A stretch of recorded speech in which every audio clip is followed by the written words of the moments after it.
அரசர் அதிகாலையில எழுந்தவுடனே சூரிய உதயத்தை பாக்குறது வழக்கம். வழக்கம் போல அன்னைக்கும் சாளரத்தை திறந்த அரசருக்கு ஏமாற்றம். சூரிய உதயத்தை பாக்குறதுக்கு பதிலா அவர் கண்ணுல ஒரு பிச்சைக்காரன் தென்படுறான். போயும் போயும் இவன் முகத்துல முழிச்சிட்டுமேனு சொல்லி வெறுப்போட திரும்புறாரு. திரும்புற வேகத்துல சுவர்ல தலையிடிச்சு ரத்தம் கொட்டுது. வலிய பொறுக்கவே முடியல, அதோட கோபம் வேற பொங்குது. பிச்சைக்காரனை இழுத்துட்டு வருமாறு கட்டளையிடுறாரு. அரசு சபை கூடுது. தன்னோட காயத்துக்கு காரணமா இருந்த அந்த பிச்சைக்காரனை தூக்குல போடணும்னு அரசர் சொல்றாரு. பிச்சைக்காரன் கலங்கவே இல்ல, கலகலன்னு சிரிக்கிறான். சபையில இருந்தவங்க வியப்பா பாக்குறாங்க. அரசனுக்கோ கோபம் கட்டுக்கடங்காம போயிருச்சு.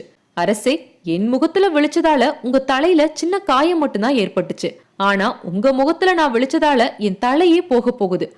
அத நினைச்சேன், சிரிச்சேன் அப்படின்றான். மன்னர் தலை தானாகவே கவிழ்ந்துருச்சு. தவற உணர்ந்தவன் தண்டனைய ரத்து செஞ்சு பிச்சைக்காரனை விடுவிக்கிறாங்க. தைரியம் அப்படின்றது தன்னம்பிக்கையோட மறுபெயர். அது இல்லனா சமயத்துல உயிரை கூட காப்பாத்திக்க முடியாம போயிரும்.